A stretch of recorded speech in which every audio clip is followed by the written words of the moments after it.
क्या आप जानते हैं कि उत्तराखंड का एक ऐसा कॉलेज जिसकी धूम पूरे विश्व में है।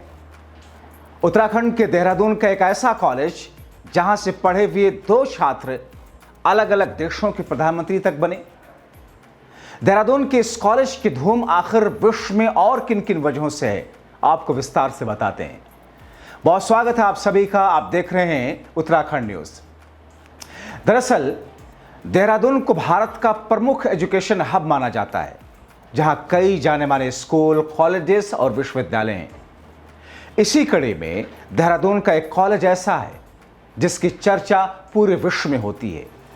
डीएवी पीजी कॉलेज, जिसे विशेष रूप से जिसकी महत्वता है, जो ब्रिटिश युग में स्थापित हुआ था और तब से शिक्षा के क्षेत्र में अपनी प्रतिष्ठा बनाए हुए है।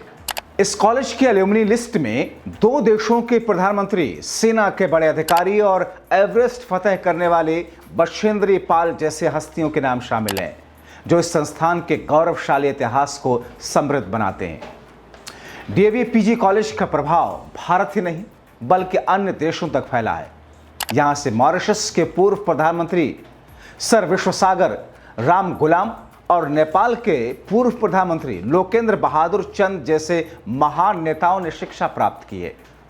भारत से उत्तर प्रदेश के पूर्व मुख्यमंत्री हेमवती नंदन बहुगुणा, भारत सरकार के पूर्व मंत्री महावीर त्यागी और ब्रह्मदत्त, भारतीय सेना के पूर्व प्रमुख जनरल बीसी जोशी, पहली महिला एवरेस्ट विजेता बछेंद्री पाल और प्रसिद्ध वैज्ञानिक डॉक्टर फारूक शेख जैसे सम्मानित लोग इसी संस्थान के छात्र रह चुके हैं।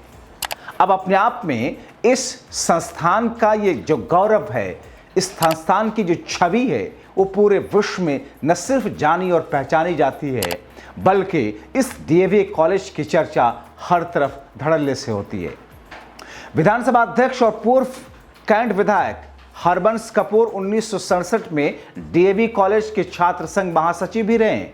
इसी कॉलेज के वरिष्ठ नेता और पूर्व विधायक हीरा सिंह बिष्ट 1974 से 1977 तक लगातार 3 बार छात्र संघ अध्यक्ष रहे।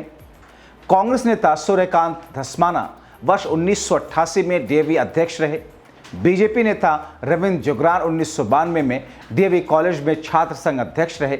ऐसे कई बड़े नाम हैं जो यहाँ से निकले हैं और जिन्होंने अपने राजनीतिक फील्ड में या फिर अलग अलग फील्ड में जिस तरीके से नाम कमाए, यहाँ तक कि अलग अलग देशों के प्रधानमंत्री के शक्ल में उन्होंने जो उपाधि बनने की हासिल की, वो चर्चा का विषय है।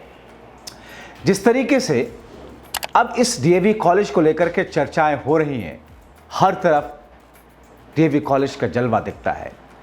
दयानंद एंग्लो वैदिक स्नातकोत्तर महाविद्यालय, जिसे हम डीएवी पीजी कॉलेज के नाम से जानते हैं, इसकी नींव 1886 में लाहौर, जो कि अब पाकिस्तान में है, महात्मा हंसराज के निर्देश में रखी गई थी। 1892 में इसे मेरठ में एक रात्रिकालीन संस्कृति पाठशाला के रूप में स्थापित किया गया। 1904 में देहरादून के ठाकुर पूरन सिंह नेगी ने संस्थान के लिए जमीन दान की, जिससे इसका स्थानांतरण मेरठ से देहरादून हुआ। 1922 में इसे इंटरमीडिएट कॉलेज और 1946 में डिग्री कॉलेज का दर्जा मिला, जो 1948 में डीएवी महाविद्यालय के रूप में स्थापित हुआ। प्रोफेशनल कोर्सेज की बढ़ती लोकप्रियता के बावजूद डीएवी पीजी कॉलेज आज भी छात्रों में बेहद लोकप्रिय है।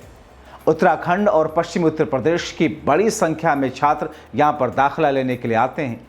वर्तमान में 12,500 से अधिक छात्र यहाँ पर विभिन्न पाठ्यक्रमों में अध्ययन कर रहे हैं।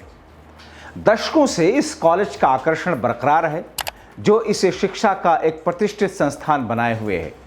तो जिस तरीके से उत्तराखंड में अलग अलग जगहों पर जो स्कूल हैं, कॉलेजेस हैं, जिनकी अपनी एक अलग छाप और पहचान है पूरे देश के अंदर न सिर्फ बल्कि दुनिया के अंदर, उसी तरीके से उत्तराखंड का ये डीएवी कॉलेज अपने दामन में कई सारे ऐसे ऐतिहासिक चीज़ों को समेटे हुए है, जिसकी चर्चा जब लोगों के सामने होती है तो लोगों को ऐसा लगता है कि क्या वाकई ये वही डीएवी कॉलेज है।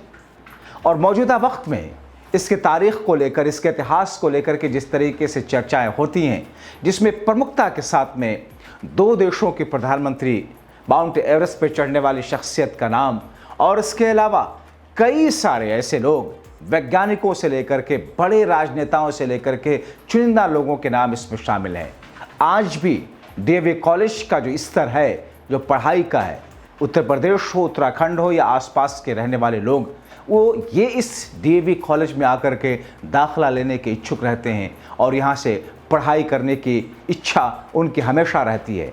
यही वजह है कि मौजूदा वक्त में भी इस डीएवी कॉलेज की छाप एक बेहतर, एक प्रतिष्ठित शिक्षण संस्थान के तौर पर देखी जाती है।